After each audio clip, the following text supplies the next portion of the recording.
tompolasykvavy fampiaramatsika rehetra tonga manotrona izao fanaovatsonia fiaramiasa zao tenako dingana lehibe ho any Madagasikara ny fanazoana misitraka tambajotra fandraisana amin'ny alalan'ny zana-bolana nasionaly. Izao fiaramiasa stratégique izao dia hamaforona ny fiandrianam-pirenena ara-numerika no sady hanampy antsika amin'ny fifehezana ireo teknôlôjia avolengy. Iarahantsika mahalala fa amin'izao vanim-potoana izao misy azy numerika dia miantoka ny fampandrosoana amin'ny toe-karena no sady manamailana sy manampy ny rehetra amin'ny endrika maro lafy. Arak'izany dia mipetraka ho vaindoan-draharaha ny fitondram-panjakana ny fampitoviana lenta ny malagasy rehetra manoloana ny fivoarana ara-numerika. Tsara ny mampatsiaka dingana maro no fandalovana Madagasikara fampiarana sy ny fampivelarana ireo teknôlôjia vaovao isan'izany ny fampidirana teknôlôjia 5G sy teknôlôjia direct to cell. Ankehitriny dia mandroso dingana iray lehibe koa isika dia fidirana amin'ny sehatry ny fanarana sy ny fitantarana zanam-pirenena ao amin'ny fanjakana. Tanjona manoavo kosa fampiasana teknôlôjia 5.5G mba ahafahana Madagasikara mitazona toerany eo amin'ireo firenena mandray sy mampiasa ireo teknôlôjia avolenta ireo. Raha asiana teny manokana ny momba ity tetikasa zanam-pirenena izay antony izao hoentsika an'io izao dia tsara ho fantatsika fa voarakitry ity fifanarana ity ny fiantohana ny dingana rehetra manomboka amin'ny famolavolana sy ny fanamboarana ny zana-bolana mandalo amin'ny fandefasana azy eny amin'ny abakabaka ka hatramin'ny fahatongavana sy ny fametrahana azy somatsara eo amin'ny orbite iasana. Hisarak'izany malagasy efapolo ahitana enjenera sivily sy miaramila halefa hiofana amin'ny sehatra momba teknôlôjia sy ny fitantanana zana-bolana mba hanamafisan'izy ireo ny fahaiza-manaony. Amalarako ny tempo dia maneho fankasitrahana feno amin'ny anarany vaovao malagasy aho ho an'ny mpiara-mambonanoka nanolotra ity tetikasa ity. Misy saotranareo no ny fitokisana napetrakareo ao Madagasikara sy ny finiavanareo izara fahalalana sy fahaiza-manao. Makasitraka ihany koa ireo teknisiana, ireo enjeniera, ireo manam-pahaizana sy ireo ekipa rehetra izay miasa tamin'ny sy tamin'ny-pitiavana ka nahatonga izao tetikasa lehibe izao ho tanteraka. Mino sy matoky ny herintsika ary fantatra fa rehefa mirahina isika malagasy dia tsy misy tanjona tsy ho tratra koa miaro fambiazana feno ho antsika rehetra amin'ity fiaramiasa tia vita iny ny antaratasy sy fifampiresana alohantsika mihoso amin'ny asa amin'izay mba ho hita Madagasikara fa tsy resaka mbola-tabatra fotsiny ataontsika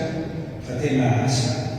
hita maso sy azo-tsapahitana. Misaotra tompolahy makasika tompivavy. Mety hoe tsapan'ny ataontsika hoe pedidina eto amin'ny firenena zany mikasika an'le hoe mitady iselanelana maharava le fifampitokisana eo amin'ny vahoaka sy ny mpitondra zany. Rehefa miara-miosona sy mifametatsoroka dia ao anatin'izay ingeno mitsiry ny fatokisana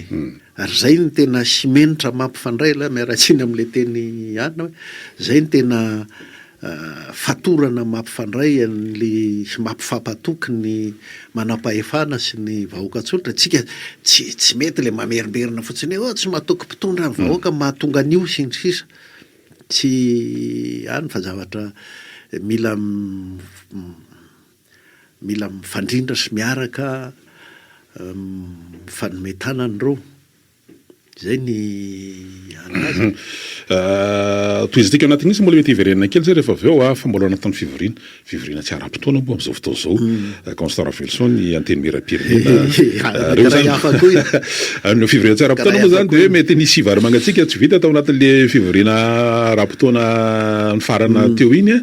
ataontsika hoe nisy zavatra vaovao akoatra ny andrasan'ny maro moa zany mikasika hoe ahoana ihany mikasika an'ity resaka reto dossier samihafa zay anaovan'ny olona tiahy matetika ny amin'ny hoe haute cour de justice fa eo ihany koa zany nisy anidinihana zany le hoe misy assemblée mandeha de misy enquête parlementaire zany misy mpiantso eto amintsika eto matetika ahoana ihany amin'ny resaka jirama sy ny fifanarahana amin'ireo any eo famokarana sy ny tsisy de hoe nanomka fanadidina parlementaire zany ny jirama ary misy fampiantsoana ireo tompon'andraikitra de anisan'ny hoe ahoana ny nandeha any satria fa vola trany amin'ny 10 milliards ariary eo zany no fanetsemana na hoe subvention mena ny jirama matetika isatoana nefany ny tolotra dia tsy mifanaraka amin'ny tanàdy de mbola io raha miaina io moa zany zavatra misy amin'izao fotoana zao. Tsika teto aloha efa taloha elany zany 5 septembre zany teto amintsika teto no efa natao resaka hoe ny jirama matoa ohatran'io ange ka misy tambazotra mihitsy ao an-damosiny eo ka tokony ho jerena arak'izay asa raha efa mba hizotra am'izay amin'ity ndray mandeha ty fa ny za aloha arabaina fa tonga saina ny ao amin'ny anteny mera momba an'izay hijery momba ny jirama ohatra fa misy koa ny zavatra iny moa zany de tokony ny asany mandavataona ny ohatr'izany ary tokony asany efa tany aloha mihitsy ny efa nataony zany engane tsy ho tahaka ny enquête parlementaire rehetra alevina ny dossier dikany enquête parlementaire hatramizay mihitsy ary engane ananan'ny teknika sy ny fahaizana manadiady manao investigation tokoa le voamera-panadiady hahita an'izay makaiza sy makaiza amin'izany jirama zany fa ao anatin'izao hoe fanavoazan'izao ary ny everina zany fa ateny mera mba ao anatin'ny fanavoazany io matoa mbola nitazominy eo ihany nisy ihany ny ayabe tonga atraminy hoe raha vao io ateny mera io misy azay eto amin'ny firenentsika mbola tsy mangina akory zany fa ny azontsika resahana kosa de ny hoe sao de mba tonga saina amin'izay koa le ateny mera hijery akaiky an'le haute cour de justice tsy maninona nge raha misy hevitra mipoitra ary ao amin'ndrareo ao ka hoe ilaina aroso ary amin'ny fikaonandoam-pirenena vao zay vao tena raikitra any amin'ny constitution na sahala amin'izay fa tsy misy resaka momba an'io mihitsy de mbola obstruction hatrany amin'ny hoe fantanihana ny haute cour de justice fa zany hoe tena mbola tapena ny ateny mera foana ny resaka tsy momba an'le dossier fotsiny fa momba an'izay hoe mba mety io fanitsiana an'io haute cour de justice io raha mbola ho tazomina ihany io zany zao zavatra anankiray zany momba ny jirama ihany teo angenareo teo io assemblée io teo io no nandeha ny resaka rehetrarehetra momba ny jirama zany teo no nitavana amin'ny fitantanana mihitsy hatrany amin'ny présidencen'ny république ohatra ny fanjakana kely manokana anazy zany misy inona ty nomenareo tao amin'ny antenimera-pirenena nyty hoe projet présidentiel ty zay fitantanana politika tanteraka tsaroko tsara mihitsy tsaroko tamin'ny vao nanomboka ny république fahatelo nisy an'le hoe micro hydraulique tamin'izany de ny ratasena tany amin'ny présidence ny professeur Zafy Albert nidrikina mihitsy ny mpamatsy vola hoe ahoana no ataonareo projet présidentiel io zany hoe gestion politique zany io tamin'izany ka izany rehetrarehetra zany nahatonga n'le président ny république fahaefatra lasa mpanjaka kely mihitsy noho ny tsodrano ny antenimera-pirenena mba tokony hisy resaka izay hoe inona daholo ny fietsika tato amin'ny antenimera-pirenena nahatonga n'le président ny république lasa ohatran'ny Andriamanjaka ohatran'io zany andrasana ihany koa zany fa le enquête parlementaire de arabaina aloha nareo fa tonga saina momba an'iny satria tsy voasambana araka nambara teo ny enquête parlementaire fa mbola tsaroana hoe raha ny teo anivony antenimera-ndolona fotsiny zao nanakefatra le dossier tamin'ireo fotoana ireny covid ny raharafangana ny resaka fitaovam-piadina sy ny sisa ny teo amin'ny antenimera-pirenena mbola tsaroana eto ny enquête parlementaire ansokafana mikasika an'ireo orinasa-mpifandraisan-davitra zany de maty akarana ny teo lizy mikasika an'ireo ataontsika hoe fitrandrahana renakibony tany anisan'izany ny QMM ny resaka base tuliare rehefa nanokafana enquête parlementaire reny tamin'ireny fotoana reny tsy intsony ny toyany de mbola nanao enquête parlementaire momba le enquête parlementaire maty momboka zany tsika ao anatin'ilay zazadiny fa misy vola mandeha avoaka amin'ny fanatanterahana andreo enquête parlementaire ary ny firafitry ny ataontsika hoe commission nanany voamera amina enquête parlementaire de hita ao avokoa voasolotena ao avokoa reo vondrana parlementaire ao anatin'ny anteny miram-pirenena lafiny teknika moa zany resahany zany fa tena andrasan'ny olona de hoe isy vokatra lizy fa tsy hoe fombafomba fotsiny de ao matekarana eo de anao rerindasa tsitsarona eto zany ao anatin'le izy ala mihitsy ny apresiana mafy de mafy mihitsy am'izao akatoko ny fikaonantom-pirenena zao apresiana mihitsy ny parlementaire aperinasa na ny parlementaire teo aloha hamaky sy anazava hoe inona moa ny zava-panao tao amin'ny anteny mera tao ka nahatonga n'le repoblika nyvadika tsy repoblika ntsony ka lasa mila fanavozana ny repoblika tsika zao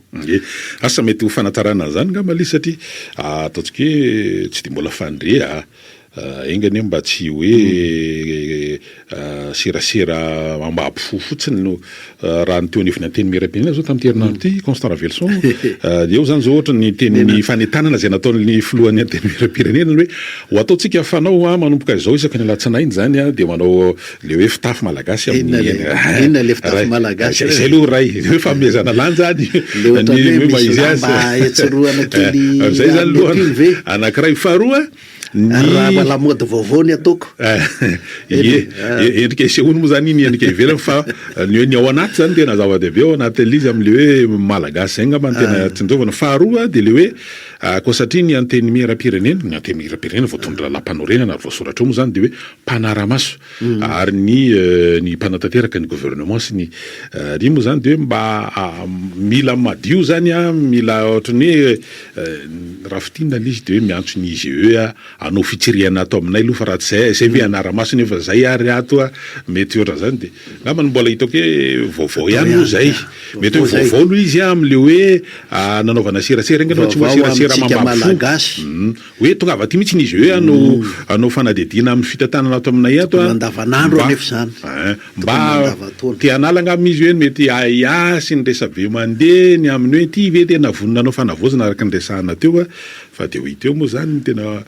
toy ny raharaha satria zany izy hoe zany koa araka ny nambara teo dia ina moa filazana izy eo ambany fiahina sa rahatasihany amin'ny fiadidinan'ny repoblika zany any izy manao tatitra ny vokatry ny asa zay nataony zareo koa moa zany aminay vitsy olona nge zay ka de tsy maharaka an'io rehetrarehetra io fa de miady ampiasa eo satria mbola andrasana koa ny tena hoe inona ny afarany taorian'ny tatitra nataon'ny cour de compte de namety oromarika mihitsy ny filohan'ny fanavozana nomena 5 andro nareo hoe mikasika ny inona marina mba ahafahana manohy manentsika an'izay tompona antoka mivantana am'ireo resaka vola hatrany amin'ny 4 miliara tete zay ka iny misy zany ny zavatra tokony efa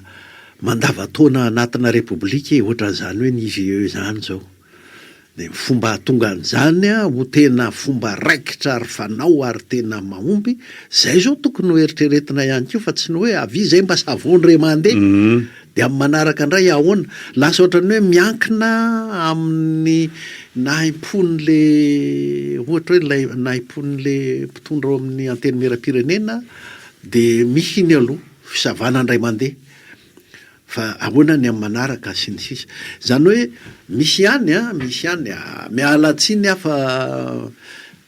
tsy manebaka akory fa milaza zava-misy ihany tamin'ity fitondrana manomana ny fanavozany ity misy ihany le fomba fihetsika manao zay apalaza ahoana ny filazana an'izany ny coup de communication fotsiny zao mitady zavatra spectaculaire mitady zavatra le manaitaitra be na any amin'ny fitsarana na any amin'ny isan-karazany misimisy an'izay any amin'ny fanavozana any amin'ny tanora any amin'ny ny anina indray loha tsy de andrenesako firy loatra ny any amin'ny serasera sy kolotsaina misy ihany ohatra ny mihevitra hoe le manao spectacle be ny izay ny fanavaozana nefa ny le zavatra anaovan'ny spectacle be io de le tokony ho ataon'ny fitondram-panjakana mandavataona anatin'ny repoblika. Mahafinaritra zao ary tokony ohatr'izay le notenen'ny présiden'ny fanavaozana ny repoblika le tamin'izy le nitondra fitaovana taria Morondava iny moa le hoe ty zavatra entinay ty tsy hoe merci président fa vola anareo etranareo herim-pona Tomasina herim-ponareo vola azo tediavinay avy any amin'ny mpifarivana rehetra any de azo amin'ny anaranareo vaoaka malagasy de ampiasainay amin'ny any eto asanay zany ozy ka tsy natao iteafana tsy natao iderana manokana izay mihitsy any tokony mandavataona ny fitondrana ny repoblika satria le repoblika de hoe raharaham-bahoaka soa fahasoavan'ny vahoaka tenerana ny vahoaka safidim-bahoaka de ny vahoaka ny tompony de mpameron-doha zany le PRRM amin'io zay mihitsy ny tokony modeliny rehetrarehetra fa tsy hoe anao spectacle de hoe zay ny everina hoe fanavaozana. Iny ary anaraka kely an'ilay todokam-barotra vitsivitsy ireny tsika fiaraha-miasa ihany koa de manohy ny fandarana miaraka amin'ny piano orin'izay.